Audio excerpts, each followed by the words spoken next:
सो hey guys, स्वागत है आप सभी का एक और नई वीडियो में। आज मैं आप सभी के लिए एक बार फिर से लेकर आ गया हूँ सब्सक्राइबर्स के द्वारा भेजी हुई कुछ बेहद ही ज़्यादा अलग तरह की कहानियाँ। अगर आप मेरे चैनल पे नए हो तो मेक श्योर कि आप इसे सब्सक्राइब करिए, क्योंकि मैं आपके लिए ऐसी स्टोरीज लेकर आता रहता हूँ। वेल, इसी के साथ हम बढ़ते हैं आज की अपनी फर्स्ट स्टोरी की तरफ।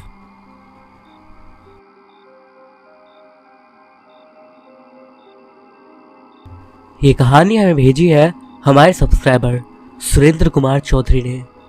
आइए आगे की घटना को उन्हीं के शब्दों में जानते हैं। आज जो घटना मैं आपके साथ शेयर करने जा रहा हूँ, इसे आप एक तरीके से आध्यात्मिक कहानी भी कह सकते हैं। एक ऐसी सच्ची घटना जिसे सुनकर आपका हृदय द्रवित हो जाएगा और आपके अंदर भक्ति की लहर दौड़ जाएगी। आप हो ना हो ईश्वर पर विश्वास करने लगोगे। आप सभी जानते हैं कि इस संसार में आत्मा होती है। कोई माने या ना माने, ये सच है कि जो इसका अनुभव करता है वो मानता है, और जो नहीं करता उसको ये सब चीज़ें काल्पनिक लगती हैं। हालांकि विज्ञान ने भी इन चीज़ों को पॉजिटिव और नेगेटिव एनर्जीज की श्रेणी में बांट रखा है, लेकिन ज़रूरी नहीं कि सारी आत्माएं नेगेटिव एनर्जी ही दें। कुछ पॉजिटिव एनर्जी भी होती है। एक अच्छी आत्मा जो कि किसी की मदद करने की हर संभवतः कोशिश करती है, वही आत्मा आगे जाकर परमात्मा के समान पूज्य हो जाती है। जो घटना मैं आपको सुना रहा हूँ ये साल 2012 की है। जैसा कि मैंने आपको पहले ही बताया है, मैं बिहार के दरभंगा जिले का रहने वाला हूँ। यह जुलाई का महीना था। तारीख थी 17 जुलाई। हम दरअसल एक शादी में जा रहे थे। उस समय पर रास्ते इतने अच्छे नहीं थे, इसीलिए हम लोगों ने फैसला करा था कि हम कई लोग एक साथ जाएंगे। हालांकि सब अलग अलग वाहनों पर थे। हम अपनी मोटरसाइकिल हीरो होंडा से जा रहे थे। हमारे साथ बाइक पर राजेश नाम का एक मेरा रिश्तेदार था। मुजफ्फरपुर के नज़दीक बहादुर नगर नाम का एक गांव है, हमें वहां पर जाना था। जाने का नक्शा हमें बता दिया गया था, कैसे जाना है, कैसे पहुंचना है। उस समय गूगल मैप्स ये सब नहीं होता था। हम लोगों को स्टेट हाईवे से होते हुए निकलना था। हम आराम से अपनी अपनी मस्ती में जा रहे थे। तब राजेश जी ने हमसे कहा, डॉक्टर साहब क्या बात है, बड़े मज़े में लग रहे हैं। मैंने ये बोला, हाँ, काफ़ी समय के बाद गांव जा रहा हूँ तो काफ़ी अच्छा लग रहा है।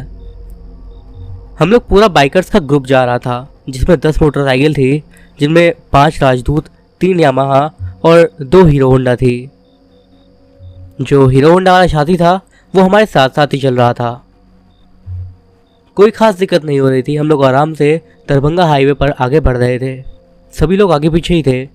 तभी अचानक से मेरी बाइक में कुछ गड़बड़ी हो गई और मेरी गाड़ी बंद हो गई। मेरे साथ 2 और बाइक वाले रुके, लेकिन मैंने उनसे कहा कि आप लोग आगे जाइए, हम पीछे से आ रहे हैं। इसी के साथ सभी लोग एक एक करके निकल गए। मैंने जब गाड़ी चेक करी तो मेरी गाड़ी का जो पेट्रोल का पाइप था वो फट चुका था, और उसी के कारण सारा पेट्रोल बह गया था और गाड़ी बंद हो गई थी। वो तो किस्मत अच्छी थी कि कुछ आगे जाने के बाद एक मिस्त्री दिख गया और मैंने वहीं पर अपना पाइप बदलवा दिया और पेट्रोल टैंक फुल करवा लिया। इसके बाद गाड़ी स्टार्ट हो गई और हम वापस चलने लगे। दरभंगा और मुजफ्फरपुर ज़िले के बीच में जो बॉर्डर था, उससे यही कोई 2 किलोमीटर आगे जाकर एक रास्ता भैनी होते हुए आगे जाता है और एक रास्ता उत्तर से निकला हुआ था। वो रास्ता कहाँ जाता था मुझे भी नहीं पता था, लेकिन हमको बाई साइड का रास्ता चुनने के लिए कहा गया था। जब हम वहाँ पर पहुँचे तो वहाँ पर कोई भी नहीं था। थोड़ी देर इंतज़ार करने के बाद हमने गाड़ी को उसी महीन वाले रास्ते में उतार दिया और गाड़ी काफ़ी तेज़ी से आगे ले जाने लगे। पीछे से राजेश बोले, डॉक्टर साहब आपको रास्ता पता है ना? मैंने बोला, हाँ पता है। जब हम कुछ आगे गए तो सामने एक पान की दुकान थी और 4-5 लोग वहाँ पर रुके पान खा रहे थे। हमने उसी से गाड़ी रोककर हमने बोला, भाई बहादुर नगर का रास्ता किधर जाता है? हम बाराती जा रहे हैं, बताने की कृपा करेंगे? तो दुकान वाला बोला, बहादुरपुर जाने के यहाँ से 3 रास्ते हैं। एक वो है जिससे आप जा रहे हैं, बिल्कुल सीधा सीधा।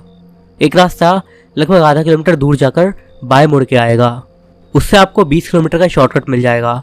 और एक रास्ता हाईवे से दाहिनी साइड होकर जाता है और वो भी आगे जाकर बहादुर नगर निकल ही जाता है, उससे भी आपको शॉर्टकट ही पड़ जाएगा। मैंने कहा नहीं भैया, शॉर्टकट नहीं, हमको सीधा बताइए। उसने कहा फिर कुछ मत करिए, बस सीधे सीधे चलते जाइए, लेकिन इससे आपको 20 किलोमीटर एक्स्ट्रा चलना पड़ेगा। इसके बाद मैंने कुछ नहीं बोला और सीधे रास्ते से चल दिया। मैं मस्ती में गुनगुनाते हुए गाड़ी चला रहा था। आधा किलोमीटर आगे जाने के बाद जब हम दूसरे रास्ते के मोड़ पर पहुंचे तो राजेश जी ने हमसे कहा, डॉक्टर साहब इसे ही होकर निकलते हैं ना, 20 किलोमीटर का रास्ता बच जाएगा, और अगर हम लोग जल्दी नहीं पहुंचे तो वो लोग भी हमारा इंतज़ार कर रहे होंगे, बोलेंगे कि कहाँ रह गए। मैंने कहा सीधा चलना रात्रि के समय अच्छा होता है और हम खोएंगे नहीं, लेकिन शॉर्टकट का चक्कर में पड़ गए और अगर खो गए तो क्या होगा। राजेश ने कहा कुछ नहीं होगा, चलिए हम हैं ना आपके साथ। हम भी उनकी बातों में आ गए। अब चूंकि वो इतना बोल ही रहे थे तो हम भी आखिर उनकी बातों में आ ही गए। ऐसा नहीं था कि वो रास्ता ख़राब लग रहा था, गड़बड़ तो नहीं लग रहा था, काफ़ी अच्छा था।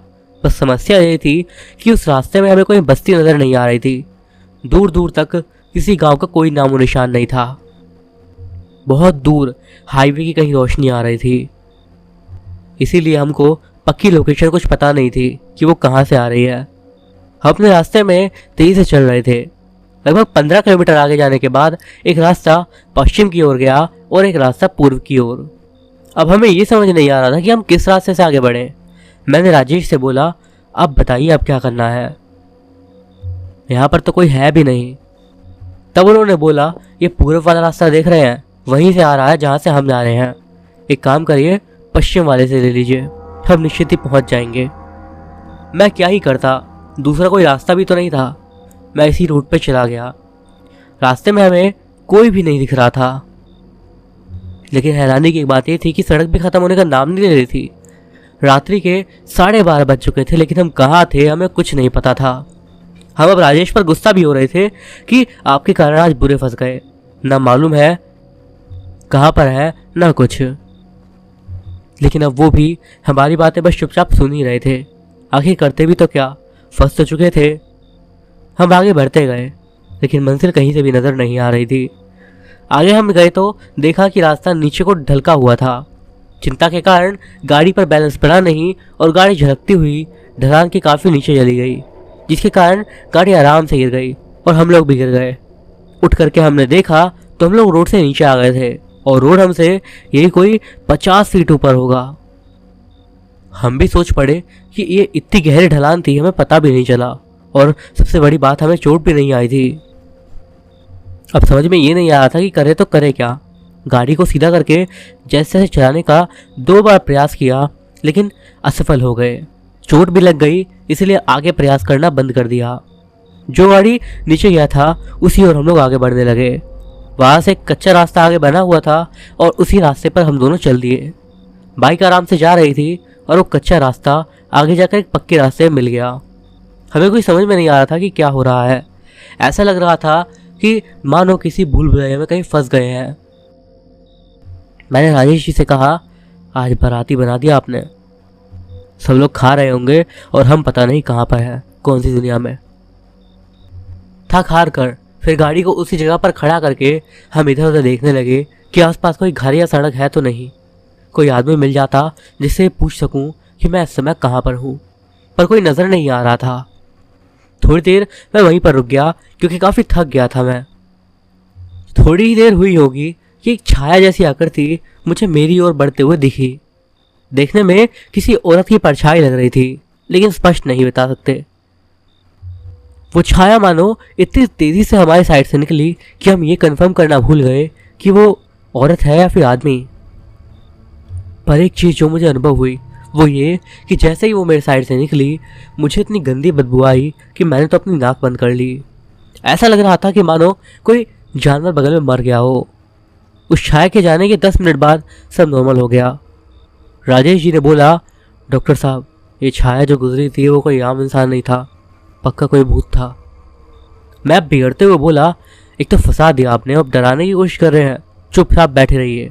ज़्यादा डराने की कोशिश करिएगा तो छोड़कर कहीं चले जाएंगे। अब हमने फिर से बाइक को स्टार्ट करा और आगे की तरफ बढ़ने लगे।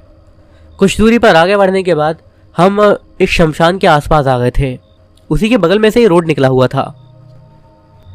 शमशान के पास में एक बोर्ड लगा था जिस पे लिखा हुआ था बलकेश्वर शमशान, और एक तीर बना हुआ था और आगे लिखा था लोहारनपुर 5 किलोमीटर। लोहारनपुर के बगल में ही बहादुर नगर था।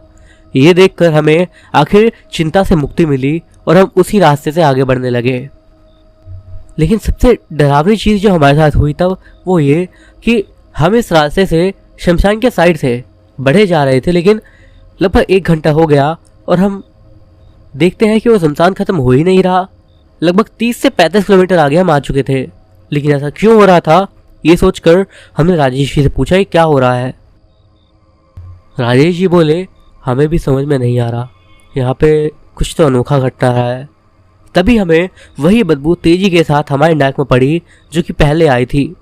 बदबू इतनी तेज थी कि हमने एक बार फिर से बाइक रोक दी और नाक को बंद कर लिया। राजेश जी ने भी ऐसा ही किया। थोड़ी देर के बाद शमशान के अंदर से हम देखते हैं एक औरत निकलती है और उस औरत के मुंह से आग निकल रहा था और उसका नाक काफ़ी बड़ा सा था। और सबसे डरावनी चीज़, उसके बराबर में एक लाश जलती दिखाई दे रही थी। इस रोशनी में साफ साफ देखकर नजर आ रहा था कि वो क्या है। ये देखकर राजेश जी बेहोश हो गए और मैंने उनसे बोला, ये छलावा है और कुछ भी नहीं है। रात्रि के समय ऐसा छलावा दिखता रहता है। यह शायद कोई नौटंकी का शूटिंग चल रहा है। ऐसा करके हम लोगों ने भरवा दिया कि ये काल्पनिक है। राजेश जी बोले, हाँ मुझे भी ऐसा ही लगता है। मैंने बस गाड़ी को स्टार्ट किया और गाड़ी स्टार्ट हो भी गई और हम आगे चलने लगे। हम इतनी तेज़ से आगे बढ़े, लेकिन वो जो लाश और जल रही थी वो बिल्कुल वैसे के वैसे ही थी। मुझे ऐसा लग रहा था कि गाड़ी बस एक ही जगह पर घूमे जा रही है। मुझे अब इतना ज़्यादा डर महसूस होने लगा कि उसने एक बार मेरी ओर देखा तो उसकी आंखें इतनी डरावनी लग रही थी कि मैंने अपनी आंखें बंद कर ली और मन ही मन बजरंग बली का ध्यान करने लगा। मैंने कहा, हे बजरंग बली, अब आप ही हमें बचाइए, आप बचाने वाले ही हैं। राजेश जी भी बहुत डर गए थे। मैंने तेज़ी से गाड़ी का एक्सीलेटर दबाते हुए गाड़ी को बढ़ाया और इस बार गाड़ी आगे बढ़ी। हम तेज़ी से आसमान के बीच से उस किनारे आ गए। हम तेज़ी से शमशान के बीच से उसके साथ किनारे पर आ गए और वहाँ से लगभग 2-3 किलोमीटर दूर एक गांव नज़र आ रहा था जहाँ पर लालटेन वगैरह या फिर किसी चीज़ की रोशनी दिख रही थी। मैंने सोचा यहाँ से तेज़ी से निकलते हैं, लेकिन शमशान के कोने पर आकर न जाने क्या हुआ कि गाड़ी एकदम से बंद पड़ गई। मैं कितना भी प्रयास करता, गाड़ी स्टार्ट होती ही नहीं। हम उतर गए और गाड़ी को खींचते हुए आगे बढ़ने लगे। लगभग 500 मीटर आगे आए होंगे कि मैंने देखा वो बड़ी नाक वाली प्रेत और तेज़ी से दौड़ रही है और हमारे पास आ रही है और बदबू भी काफ़ी तेज़ी से हमारे आसपास फैल रही है।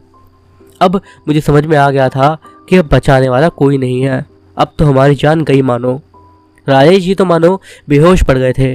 गाड़ी खींचने के चक्कर में हम और राजेश जी और बाइक तीनों गिर पड़े और वो बड़ी नाक वाली चुड़ैल या प्रेत जो भी थी वो हमारे पास पहुंच गई और पास पहुंचते ही उसने अपने मुख से इतनी अग्नि का ज्वाला निकाला कि हम तो मानो ऐसा लगा जलकर खाक हो गए। लेकिन इस समय एक ऐसी घटना हुई जिसने मेरे अंदर की श्रद्धा और भक्ति को जगा दिया। वो चुड़ैल हमको जलाने ही वाली थी कि अचानक कहीं से घोड़े के दौड़ने की आवाज़ आने लगी। वो घोड़े की आवाज़ सुनकर वो प्रेत गायब हो गया। हमने देखा कि घोड़ा आखिर आ कहाँ से रहा है। तभी हमें एक दिव्य सुगंध आई, जैसे कहीं से कोई दिव्य धूप चल रही हो। ऐसा लग रहा था मानो इस दिव्य धूप को सूंघकर हम भी शुद्ध हो गए हों। आसपास का माहौल पूरा शांत हो गया। ऐसा महसूस हो रहा था मानो परमात्मा के दर्शन हो गए हों। इतना शांत वातावरण। राजेश जी ने कहा, डॉक्टर साहब ये क्या हो रहा है? पहले दुर्गंध और अभी सुगंध।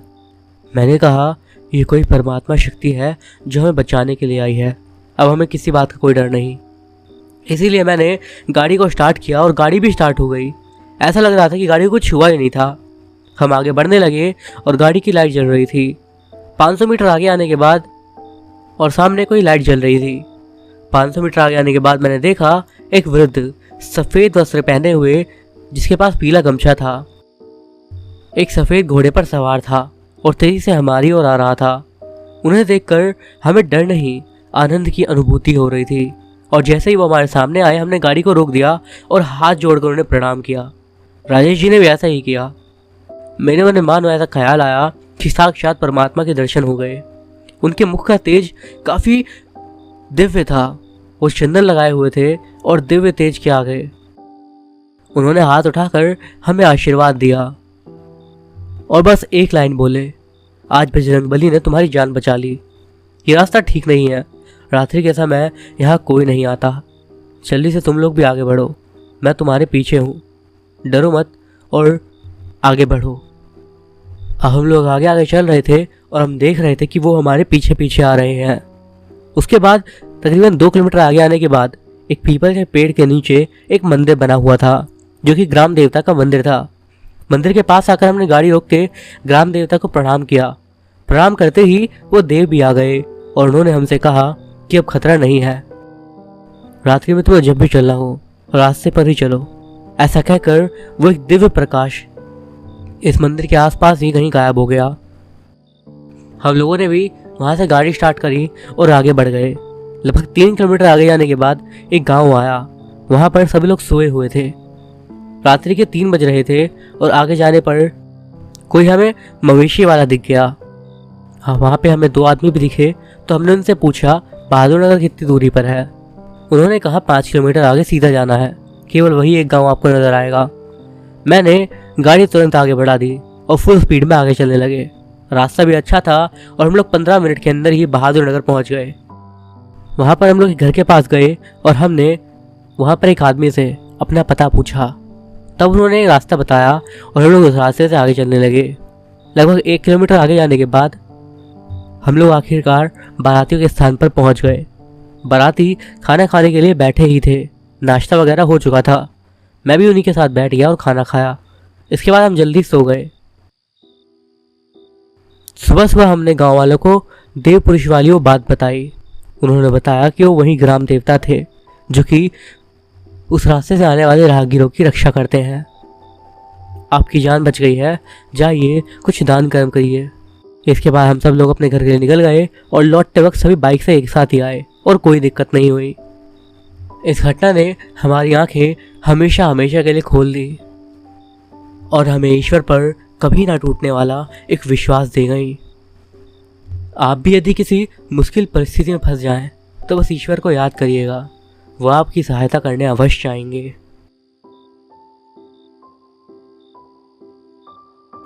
आज की अगली घटना हमें बताई है हमारे सब्सक्राइबर मनवीर ने। आइए उनकी घटना को उन्हीं के शब्दों में जानते हैं। ये घटना 2016 में मेरी नानी के साथ घटी थी, मतलब उन्हें पता चली थी। दरअसल मेरी नानी एक सरकारी टीचर थी जो कि 2018 में ही रिटायर हुई हैं। उस टाइम पर उनकी क्लास में एक स्टूडेंट था जो कि हमेशा बताता था कि उनके घर वालों के साथ काफ़ी डरावनी घटना हुई है। ये बात सुनकर नानी कई बार तो उसे डांट देती कि क्लास में ये सब बातें मत किया करो। एक बार फिर जब पेरेंट्स टीचर मीटिंग हुई तो उस टाइम पर नानी ने उस लड़के के पिता से बात करी। तब उन्होंने बताया कि हाँ, हमारे साथ एक घटना हुई थी जिसके कारण काफ़ी समय तक हम लोग उस चीज़ से उबर नहीं पाए थे। उन्होंने बताया कि पेशे से वो एक टैक्सी ड्राइवर का काम करते थे। एक रात जब वो घर आ रहे थे उससे पहले उन्हें एक पति पत्नी रोड के साइड में दिखाई दिए जो कि लिफ्ट के लिए हाथ मांग रहे थे। उन्होंने गाड़ी रोक दी और उन्हें गाड़ी के अंदर बिठा दिया। हालांकि उनका पहनावा कुछ पुराने ज़माने का लग रहा था और बिल्कुल ही अलग तरह का था। उन्होंने पहले तो इस चीज़ को इग्नोर करा, पर जब वो आगे बढ़ने लगे तो अचानक एक टाइम पर उनकी नज़र उनके पैरों पर पड़ी। उन्होंने देखा कि उनके पैर थे ही नहीं, ऐसा लग रहा था कि वो हवा में तैर रहे हों। ये देखकर उन्हें समझते देर ना लगी कि ये कोई आत्माएं हैं जो उनके साथ उनकी गाड़ी में आ चुकी हैं। अब उन्हें पहले काफ़ी डर लग रहा था, पर उन्होंने जैसे तैसे करके हिम्मत नहीं आ रही और एक जगह पर आकर गाड़ी रोक दी और बोले कि गाड़ी का टायर पंचर हो गया है, आप लोगों को गाड़ी से उतरना पड़ेगा ताकि गाड़ी का पंचर बनाया जा सके। ऐसा बोलकर उन्होंने उन दोनों को गाड़ी से उतार दिया और मौका देखकर फौरन ही गाड़ी लेकर वहाँ से भाग गए। पूरे रास्ते वो हनुमान चालीसा पढ़ते गए ताकि वो उनके पीछे ना आ सके, पर शायद उन्होंने कोई गलती कर दी थी जिसके कारण वो चीज़ें ऑलरेडी उनके पीछे आ चुकी थी। जब वो घर आए तो उनकी तबीयत बिगड़ गई और 2 दिन के बाद ही उनकी हालत एकदम ख़राब हो गई। उनका व्यवहार पूरी तरीके से बदल गया और वो घर वालों के साथ अजीब तरीके से हरकतें करने लगे। अगले 2 महीने तक लगातार उल्टी सीधी घटनाएं उनके घर में होती रही और उनके परिवार को किसी ना किसी रूप से हानि होती रही। फिर जाकर जब एक बार वो मेहंदीपुर बालाजी गए, उसके बाद उनकी घटना को विराम लगा। और चूंकि ये पूरी घटना मेरे बच्चे ने भी लगातार अपनी आंखों से देखी थी, इसीलिए शायद वो उस घटना से डरा हुआ है।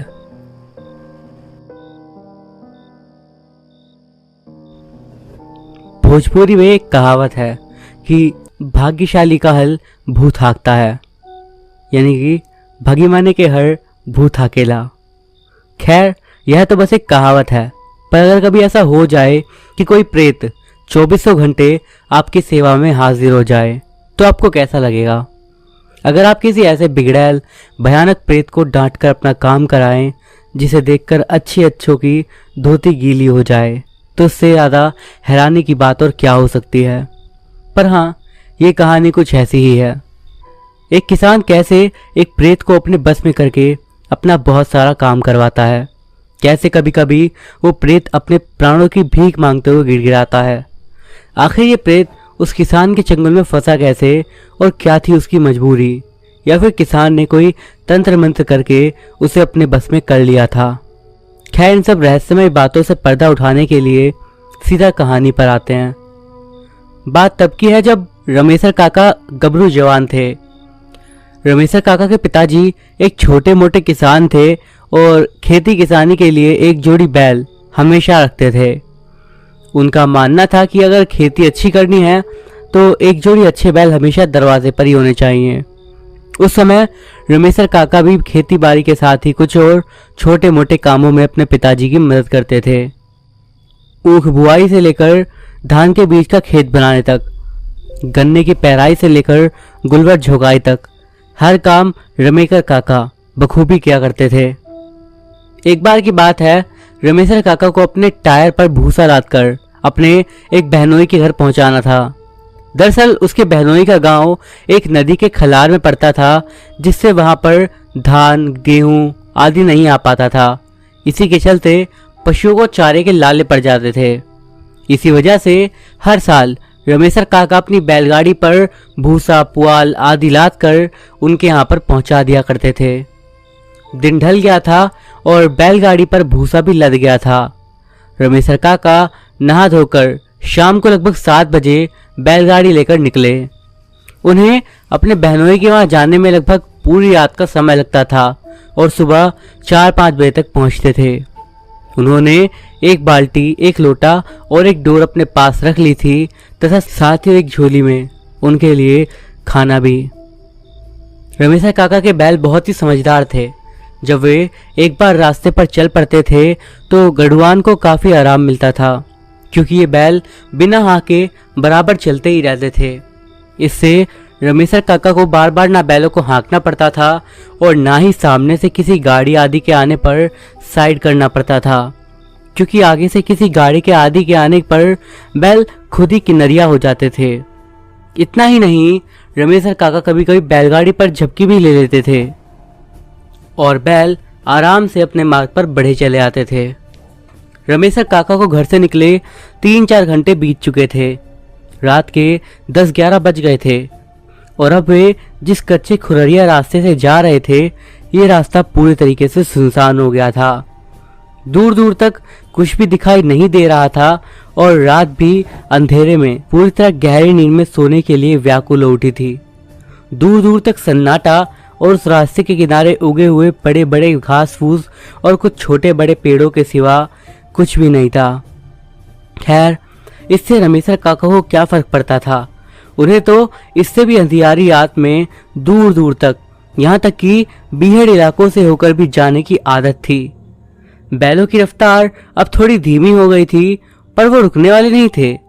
वे बढ़े चले जा रहे थे अपने मार्ग पर। बैलगाड़ी धीरे धीरे आगे बढ़ रही थी और रमेशर काका कमर को थोड़ा आराम देने के लिए घिघुर कर झपकी लेना शुरू कर दिए थे। रात के उस सन्नाटे को चीरती हुई बैलों के गले में बजी घंटियां बहुत ही मनोहारी ध्वनि उत्पन्न कर रही थी। उस अंधेरी आधी रात में यह सुमधुर ध्वनि किसी को भी नींद की गोद में भेजने के लिए काफी थी। अचानक पता नहीं क्या हुआ कि बैल ठिठक कर रुक गए। बैलों के ठिठक कर रुकने से रमेशर काका हड़बड़ाकर उठ बैठे। अंधेरे में उन्हें कुछ दिखाई नहीं दिया।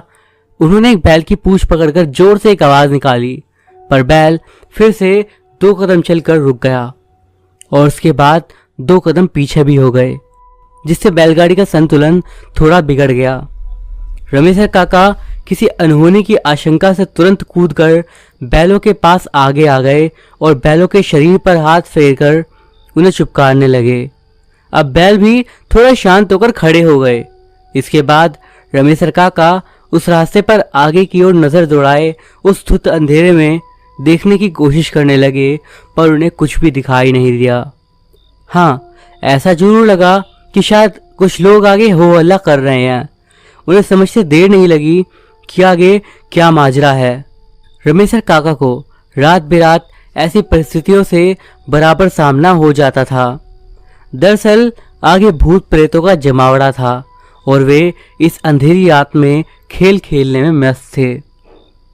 खैर, रमेशर काका वहीं बैलों के पास ही रुककर आगे का जायजा लेने लगे और मन ही मन इन भूत प्रेतों को कोस रहे थे कि इन्हें खेलना ही है तो थोड़ा रास्ता छोड़कर खेलते। वे वहीं रुककर इंतजार करने लगे कि भूत प्रेतों का एक खेल जल्द ही बंद हो जाएगा और वे आगे बढ़े, पर 10-15 मिनट तक इंतजार करने के बाद भी भूत प्रेत रास्ते से हटने का नाम नहीं ले रहे थे और बैल भी अब कितना भी हाँकने पर आगे बढ़ने का नाम नहीं ले रहे थे। रमेशर काका तो पूरी तरह से निडर स्वभाव के थे। उन्हें काहे का डर। और हाँ, उनके साथ में 2 बैल भी तो थे। उन्हें पता था कि अगर बैल थोड़ा हिम्मत दिखाएंगे तो ये भूत प्रेत उनका कुछ नहीं बिगाड़ सकते। उनके दिमाग में एक विचार आया। वे अब बिना देरी करे बैलों के पगों को पकड़कर बैलों के आगे आगे चलने लगे और अब बैल भी उन्हें अपने आगे आगे चलता देख धीरे धीरे आगे बढ़ने लगे। भूत प्रेतों के पास पहुंचते ही एक अजीब घटना घटी। वे सारे अजीबोगरीब डरावनी डरावनी सी आवाजें निकालने लगे। बैल थोड़ा सहम गए, पर रमेशर काका ने हिम्मत ना हारते हुए बैलों को पुचकारते हुए उन्हें आगे खींचने की कोशिश करी। जब रमेशर काका थोड़ा आगे बढ़ते तो भूत प्रेत भी थोड़ा आगे बढ़ जाते, पर रास्ते से हटते नहीं और फिर से भयंकर रूप से हंसकर उन्हें डराने की कोशिश करने लगते। अब काका ने ताल ठोकते हुए उन भूत प्रेतों को चुनौती दे डाली। उन्होंने कहा कि हिम्मत है तो आगे बढ़ो, पीछे क्यों खिसक रहे हो। एक बड़ा भयंकर प्रेत आवाज करते हुए बोला और उनके पास आ गया। रमेशर काका तो पहले से ही पूरी तरह से सतर्क थे और उन्होंने बिना देरी करे एक जोर की लात उस प्रेत को दे मारी और मार पड़ते ही वो प्रेत तिल मिलाकर थोड़ा दूर हट गया। अब कुछ प्रेत उस मार्ग के थोड़े किनारे हो गए थे और थोड़े सहम गए थे, पर अब भी वे गुस्सैल लग रहे थे। अब रमेशर काका की बुद्धि भी काम नहीं कर पा रही थी, क्योंकि अब तो बैल एकदम से आगे बढ़ने का नाम ही नहीं ले रहे थे और इस भयावह अंधेरी रात में इस समय अब किसी व्यक्ति के उस रास्ते से आने जाने की उम्मीद बिल्कुल भी नहीं थी और रमेशर काका सुबह तक का इंतजार भी नहीं करना चाहते थे। काका को एक तरकीब सूझी। उन्होंने मन ही मन हनुमान जी का नाम लिया और कड़क कर बोले, तुम इतने सारे हो और मैं अकेला, अगर हिम्मत है तो एक एक करके आओ, तुम सबको देखता हूँ। यह कहते हुए रमेशर काका ढाका मारकर हंसे और ताली ठोकने लगे। रमेशर काका का यह रूप देखकर भूतों को लगा कि यह तो उनका मजाक उड़ा रहे हैं। अचानक वही प्रेत जिसे रमेशर काका ने एक लात मारी थी आगे बढ़ा। आगे बढ़कर उसने अपने दोस्त भूत प्रेतों से कहा कि तुम लोग अब तमाशा देखो, कोई भी आगे ना बढ़े, मैं इससे लड़ने के लिए तैयार हूँ।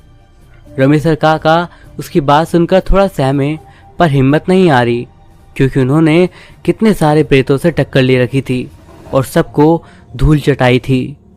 इसके बाद रमेशर काका ने वहां खड़े सभी भूत प्रेतों से कहना शुरू कर दिया कि आप लोगों की यही बात मुझे सबसे अच्छी लगती है कि आप लोग जो जवान देते हो उस पर सदा कायम रहते हो। मुझे पूरा यकीन है कि आप में से कोई भी बीच में नहीं आएगा और कौन जीता और कौन हारा इसका भी सही सही फैसला होगा, मुझे पूरा यकीन है। इसके बाद रमेशर काका उस चुनौती स्वीकारने वाले भूत को देखकर बोले कि अगर मैं हार गया तो तू जो भी बोलेगा वो मैं करूँगा, सदा के लिए तेरा दास बन जाऊँगा। अब उस भूत से ना रहा गया और उसने भी ताल ठोक और तड़पा, मुझे मंजूर है, और अगर मैं भी हार गया तो सदा के लिए मैं तेरा दास हो जाऊँगा। इसके बाद तो बिना देरी करे रमेशर काका और उस भूत प्रेत में पटकी शुरू हो गई। कभी रमेशर काका ऊपर तो कभी वो प्रेत। 10 मिनट तक लड़ते लड़ते दोनों थकने लगे थे, पर एक दूसरे में गुत्थम गुत्थी जारी थी। रमेशर काका को लगने लगा था कि कहीं वे कमजोर ना पड़ जाएं, पर उन्होंने हिम्मत नहीं हारी और लड़ते लड़ते धीरे धीरे पास खड़े बैलों की ओर बढ़ने लगे। और ये क्या? यह तो रमेशर काका की एक चाल थी जो सातमा पर भारी पड़ चुकी थी। दरअसल लड़ते लड़ते दोनों बैलों के बीच में आते ही पता नहीं बैलों को क्या हुआ कि वे अपनी जगह पर ही रहकर इधर उधर अपना पैर पटकते। अभी यह प्रेत कुछ समझ पाता उससे पहले ही उसे लहूलुहान कर दिए। दरअसल वे दोनों बैल केवल उस प्रेत को ही निशाना बना रहे थे और अपने पैरों से मार मार कर कुचल कुचल कर उन्होंने उसे अधमरा कर दिया। अब क्या, उस प्रेत के कमजोर पड़ते ही रमेशर काका उस प्रेत को दोनों बैलों के बीच से खींचकर बाहर लाए और उसे लिटाकर उसके सीने पर बैठ गए। भूत प्रेतों ने ही रमेशर काका की जीत की घोषणा करी। अब ये प्रेत रमेशर काका का दास बन चुका था। रमेशर काका के जीवन में शायद ऐसी घटना थी जो शायद उस समय के किसी भी इंसान के जीवन में ना घटी हो और ना ही भविष्य में घटेगी। काका बहुत खुश थे और पसीने से पूरी तरह भीग गए थे। उन्होंने गमछे से अपना पानी पोंछा और उस प्रेत से कहा कि अब हमारी बैलगाड़ी के आगे आगे चल। अब वो प्रेत करे भी तो क्या करे, जबान तो दे चुका था और जबान को तोड़ा भी नहीं जा सकता था। कुछ देर चलने के बाद रमेशर काका को लगा कि अगर ऐसे चलते रहे तो कल दिन में 10-11 बजे तक भी बहनोई के गांव तक नहीं पहुंच पाएंगे। तब उनको एक तरकीब सूझी। उन्होंने बैलगाड़ी के आगे चलते हुए प्रेत को हाँक लगाई और उसे अपने पास बुलाया। अपने पास बुलाने के बाद उन्होंने उस प्रेत से कहा कि तेरी वजह से मैं काफ़ी लेट हो गया हूँ। अब तो एक ही उपाय है कि तू इस बैलगाड़ी में जुड़ और उसे आगे खींचकर ले चल। अब प्रेत करता भी तो क्या। रमेशर काका ने बैलों को खोलकर उन्हें बैलगाड़ी के पीछे बांध दिया और उस प्रेत को बैलगाड़ी में जोत दिया। फिर वो प्रेत बैलगाड़ी को लेकर बढ़ा। जब भी वो प्रेत थोड़ा धीमा होता, रमेशर काका उसकी पीठ पर 2-4 डंडे बजाते और वो तेजी से भागने लगता। इसी तरह करीब 3-4 बजे ही रमेशर काका अपने बहनोई के घर पहुंच गए थे। घर के बाहर ही उनके बहनोई का घास फूस से छाया हुआ एक भूसेवला था। रमेशर काका अपने बहनोई को जगाना उचित नहीं समझे और उस प्रेत को आदेश देकर सारा भूसा उन्होंने भूसुरे में रखवा दिया। प्रेत ने लगभग आधे घंटे में सारा भूसा वहां पर रख दिया था।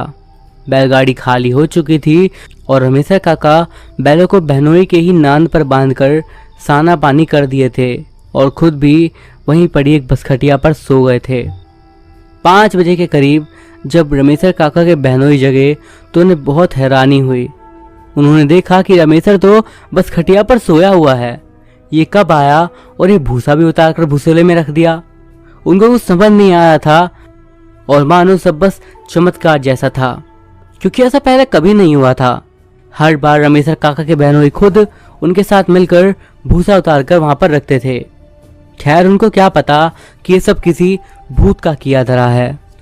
रमेशर काका आराम से जागे, पानी वानी पिया और फिर बैलों को नाद से कुड़ाकर छांव में बांध दिया और उसी दिन फिर से रात को आना खाना खोलकर करीब 11 बजे अपनी बहन के घर से चले, क्योंकि अब उनको पता था कि गांव पहुंचने में 10-12 घंटे नहीं बल्कि 5-6 घंटे लगने वाले हैं। जी हाँ, फिर से रमेशर काका जब बैलों को जोतकर बैलगाड़ी को लेकर अपने बहनोई के घर से वापस पहुंचे तो सुनसान देखते ही बैलगाड़ी में से बैलों को खोलकर गाड़ी में पीछे बांध दिए और उस प्रेत को जोता लगाकर गाड़ी में जोत दिए। सुबह सुबह रमेशर काका अपने गांव के पास पहुंच गए थे और अब उनको लगने लगा था कि कोई इन्हें देख ना ले कि पीछे बैल बंधे हुए हैं। इसीलिए उन्होंने बैलों को गाड़ी में जोत दिया।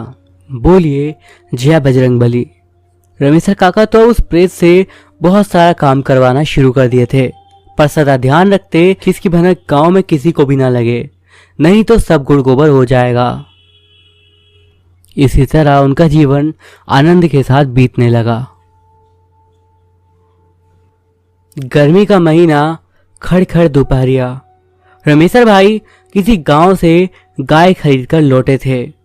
गाय हाल ही में ब्याई थी और तेज धूप के कारण उसका तथा उसके बछड़े का बुरा हाल था। बेचारी गाय करे भी तो क्या, रह रहकर अपने बछड़े को चाट कर अपना प्यार दर्शा रही थी। रमेशर भाई को भी लगता था कि गाय और बछड़े बहुत प्यासे हैं और आसपास ना कोई कुआं दिखता और ना ही तालाब आदि।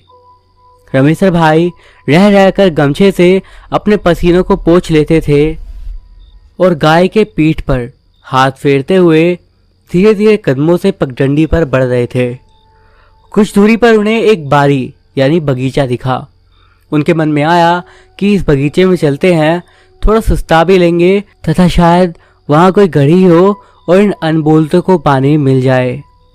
अब रमेशर भाई अपने कदमों को थोड़ा तेज कर दिए और गाय बछड़ों के साथ उस बारी की ओर बढ़ने लगे। बगीचा बहुत बड़ा था और उसमें तरह तरह के पेड़ों के साथ बहुत सारे छोटे मोटे घास फूस भी थे, पर गर्मी के कारण इस घास फूस का भी बहुत बुरा हाल था और कुछ सूखने के कगार पर थी।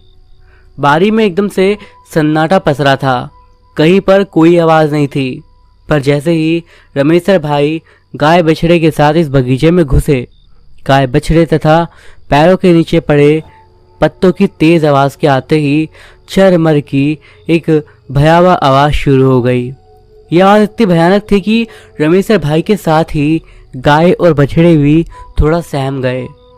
रमेशर भाई अब उस बारी के भीतर प्रवेश करना उचित नहीं समझे और किनारे ही एक पेड़ के नीचे रुककर वहीं पर बैठ गए। छांव में उन्हें तथा गाय बछड़े दोनों को थोड़ी राहत मिली, पर प्यास के कारण उनका बुरा हाल हो रहा था। वे इधर उधर नजर दौड़ाए पर पानी कहीं नजर नहीं आया। उन्होंने थोड़ी हिम्मत करके गाय बछड़ों को वहीं छोड़कर पानी की तलाश में उस बारी के भीतर प्रवेश करा। उन्हें लगा कि शायद इस बारी के भीतर कोई तालाब हो और वो सूख गया हो, बट वहां पर थोड़ा पानी मिल जाए। रमेशर भाई अपने सर पर बंधी पगड़ी को खोलकर गमछे को कमर में बांध लिए और मुस्तैदी से लाठी को हाथ में पकड़े बारी के अंदर प्रवेश करने लगे। बारी बहुत घनी थी और खड़खड़ दोपहरिया में उस बारी में एक अजीब सा सन्नाटा पसरा हुआ था। इसी सन्नाटे में रह रहकर रमेशर भाई के पैरों के नीचे पड़ने वाले पत्ते एक भयानक एहसास करा जाते थे। बारी में काफी अंदर जाने पर रमेशर भाई को एक तालाब दिखा। उसके पेटे में थोड़ा स्वच्छ पानी भी था, पर उस घड़ी के किनारे का नज़ारा देखकर उनके कदम ठिठक गए। अनायास ही उनके माथे पर पसीने की बूंदें टपकने लगी। उनके कदम अब न आगे बढ़ रहे थे और न ही पीछे। दरअसल घड़ी के किनारे कुछ भूत प्रेत हुल्लड़बाजी कर रहे थे, एक दूसरे के साथ मस्ती कर रहे थे और कभी कभी उछलकर पानी में भी गिर जाते थे या फिर दूसरे भूत भूतनी को पानी में ढकेल देते थे। वहीं पास के पेड़ों पर भी इधर उधर कुछ भूत प्रेत बैठे नजर आए। इन भूतों में कुछ तो भयंकर से थे और कुछ बहुत छोटे। किसी के पैर नहीं थे तो किसी के 3-4 पैर थे। वहीं उनको एक ऐसा भूत भी दिखा जो पूरी तरह से बालों से ढका था और बहुत भयानक था। हाँ, पर पेड़ पर बैठे 1-2 भूत ऐसे भी थे जो बिल्कुल आदमी की तरह लग रहे थे। ऐसा लगता था कि गांव का ही कोई आदमी तमाशबीन के रूप में इन पेड़ों पर बैठा है। यह माहौल भले रामेश्वर भाई के लिए डरावना था, पर उन भूत भूतनियों के लिए उल्लासमय। अब रामेश्वर भाई क्या करे? 2-4 मिनट बाद कुछ हिम्मत कर मन ही मन हनुमान जी का नाम दोहराने के बाद धीरे धीरे बिना पीछे मुड़े सामने देखते हुए पीछे की ओर चलने लगे। चुपचाप कुछ देर चलने के बाद अचानक घूम गए और जय हनुमान जी कहते हुए लंक लगाकर गाय वाली दिशा में भागे। गाय के पास पहुंचकर ही वे रुके। गाय के पास पहुंचते ही वे गाय के शरीर पर हाथ रख दिए। गाय थोड़ी सी शांत थी और छाया पाकर वहीं बैठ गई थी और उसका बछड़ा भी चुपचाप पूंछ हिलाता हुआ वहीं खड़ा था। कहा जाता है कि गोवंश का साथ हो तो भूत प्रेत पास नहीं आते। खैर उनके पास तो गाय ही थी जिसमें देवताओं का वास होता है, तो फिर क्या डरना। उन्हें लगा कि भूत प्रेत अगर हल्ला बोलेंगे तो गाय से चिपक कर इस बारी से दूर हो जाएंगे। 5 मिनट तक वे गाय के पास ही उसके सटकर बैठ गए। गाय के पास बैठने पर उनका डर थोड़ा कम हुआ और हिम्मत भी लौट आई। रमेशर भाई सोचे कि अरे मैं तो गबरू जवान हूँ, रोज पहलवानी करता हूँ, अखाड़े में कोई मेरी पीठ नहीं लगा पाता, तो आज मैं इतना कैसे डर गया। अरे इन भूत प्रेतों से क्या डरना, आज मैं हर हालत में इनका सामना करूंगा और देखता हूँ कि ये मेरा क्या बिगाड़ पाते हैं। अगर जरूरत पड़ी तो इन सबको तिलकार दूंगा और दौड़ा दौड़ा कर मारूंगा। दरअसल बात यह थी कि रमेशर भाई बहुत ही निडर स्वभाव के थे और अकेले ही रात में गांव से दूर तक घूम आते थे। रात को नहर के पानी से दूर दराज के खेतों को भी पटा आते थे और आवश्यक होने पर दूर दराज के खेतों में भी अकेले सो जाते थे। कभी कभी तो वे गाय चराने अकेले ही दूर तक जंगल के अंदर जाते थे। गाय के पास बैठे बैठे ही अचानक रमेशर भाई के जहन में ख्याल आया कि क्यों ना गाय और बछड़े को लेकर इस गढ़ी के पास चला जाए। हम तीनों को पीने का पानी मिल जाएगा और भूत प्रेतों को नजदीक से देखने का मौका भी। उनके दिमाग में ये बात भी थी कि जब गाय बछड़े साथ है तो भूत प्रेत उनका क्या बिगाड़ पाएंगे। रमेशर भाई उठे और गाय का पगड़ा सहित गरियाव यानी कि गले में लगी रस्सी पकड़कर घड़ी की ओर निर्भीक होकर बढ़ने लगे। गाय के पीछे पीछे बछड़ू भी चलने लगा। जैसे ही रमेशर भाई गाय को लेकर गढ़ी के पास पहुंचे, गाय बछड़ू और उनके पैरों के कारण चरमराते पत्तों आदि से उन भूत प्रेतों के रंग में भंग पड़ गया। सभी चौकन्ने होकर रमेशर भाई को देखने लगे। एक बड़ा भूत तो गुस्से में रमेशर भाई की ओर बढ़ा भी, पर पता नहीं क्यों वो अचानक रुक गया और पास में ही एक पेड़ पर चढ़ गया। रमेशर भाई निडर होकर गढ़ी के किनारे पहुंचे, पर अरे ये क्या, वे तथा गाय व बछड़ू पानी कैसे पिएंगे, क्योंकि उनके आगे थोड़ी दूर पर पानी के किनारे कई सारे डरावने से भूत प्रेत नजर आए। कुछ का चेहरा बहुत ही भयानक था तो किसी की डरावनी चीख दिल को कपा देने वाली थी। गाय भी पूरी तरह सहम गई थी और अब आगे नहीं बढ़ रही थी। रमेशर भाई कितनी भी कोशिश करते पर गाय आगे ना बढ़ती और भागने के और धीरे धीरे पीछे की ओर भागने की चेष्टा करती। रमेशर भाई ने अपनी हिम्मत को बनाए रखना ही ठीक समझा और गाय के गरियाव को कसकर पकड़ लिया। अब रमेशर भाई एक हाथ में लाठी को भांजते हुए तथा गाय को खींचते हुए आगे बढ़ने की कोशिश करने लगे। वे दहाड़े कि मैं भूत प्रेत से नहीं डरता और इस समय ये जानवर बहुत ही प्यासे हैं। मैं हर हालत में अपनी जान की बाजी लगाकर भी इन दोनों को पानी पिलाने के बाद ही पीछे हटूंगा। पर उधर भूत प्रेत भी तस से मस न होने का नाम ले रहे थे और कुछ तो अपना गुस्सा दिखाने के लिए आसपास की डालियों को कूदते फांदते मोटी पतली ताड़ियों को तोड़ते हुए नजर आए। कुछ पानी में कूद कर उसे गंदा भी करने लगे। अब बारी का माहौल और भी डरावना होने लगा था, इतना डरावना कि कमजोर दिल वालों के लिए ये बहुत ज्यादा जानलेवा हो सकता था। खैर अब ना तो भूत प्रेत पीछे हट रहे थे और ना ही रमेशर भाई, पर गाय एकदम से डरी सहमी खड़ी थी और उसका बछड़ा भागकर थोड़ा दूर जाकर खड़ा होकर इन भूत प्रेतों को एकटक निहार रहा था। उसे पता ही नहीं चल रहा था कि यहाँ पर हो क्या रहा है। अचानक रमेशर भाई अपनी ओर बढ़ते हुए एक भयंकर भूत को गाय का पकड़ा पकड़े पकड़े ही तेजी से आगे बढ़कर पानी में धकेल दिए और फिर तेजी से आकर गाय के पास सट गए। अब तो उन भूतों में से भी कुछ डरे समय नजर आने लगे और पता नहीं चला कि कब कुछ भूत गायब हो गए। पर अभी 5-6 भूत और भूतनी रमेशर भाई का रास्ता रोके खड़े थे।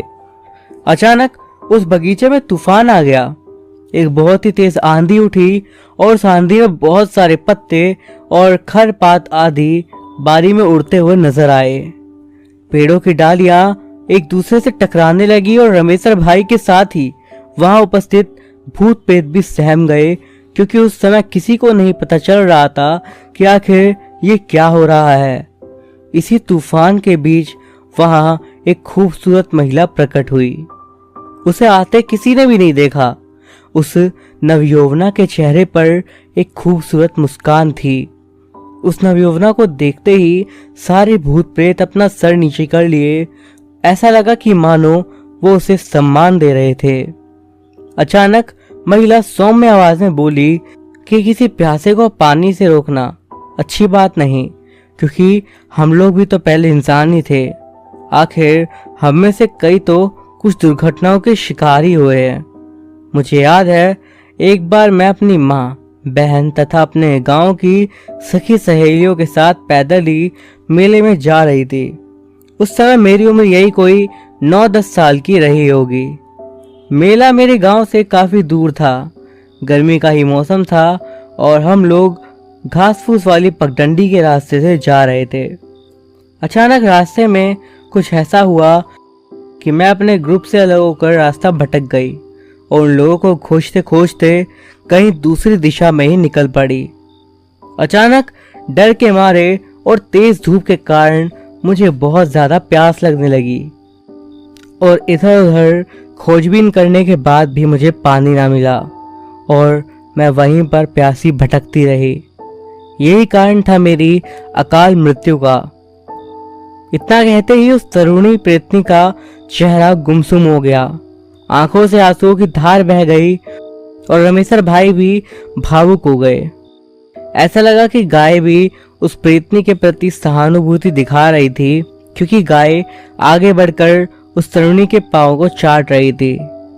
रमेशर भाई अपने जीवन में कभी ऐसी खूबसूरत भूतनी नहीं देखे थे, क्योंकि वे कई बार रात बेरात घर से दूर एकांत में रहते थे, तो उन्हें भूत प्रेतों से पाला पड़ता रहता था। पर पहली बार एक ऐसी भूतनी से मिले थे जिसके प्रति उनके मन में प्रेम उमड़ गया था। अगर वो इंसान होती तो वे जरूर उसे अपने घर लाते और उसकी खातिरदारी करते। खैर, उस नवयौवना प्रेतनी की बात सुनते ही सारे भूत खदड़ी से दूर हो गए और रमेशर भाई अपनी गाय के साथ छककर पानी पिए।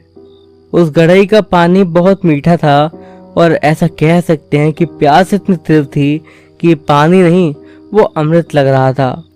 बछड़ा भी अब कोढ़ार कर गड़ी किनारे आ गया और पानी पीने लगा। पानी पीने के बाद रमेशर भाई अपने अंगोछे को पानी भिगोकर बछड़े के शरीर पर मलने लगे। गाय और बछड़े को अब पूरी तरह राहत मिल चुकी थी। रमेशर भाई मन ही मन उस तरुणी भूतनी का गुणगान करते हुए बारी से आगे आ गए। बारी से बाहर आने के बाद जब रमेशर भाई घूमकर बारी की ओर देखे तो उस तरुणी भूतनी को बाहर के एक पेड़ के नीचे पाया। वो प्रेतनी प्रेम भाव से रमेशर भाई की ओर देख रही थी। रमेशर भाई 2 मिनट खड़े रहकर उस प्रेतनी से नैनचार किए और उसके बाद शायद फिर मिलने की आस को लेकर वहां से अपने गांव की ओर बढ़ चले।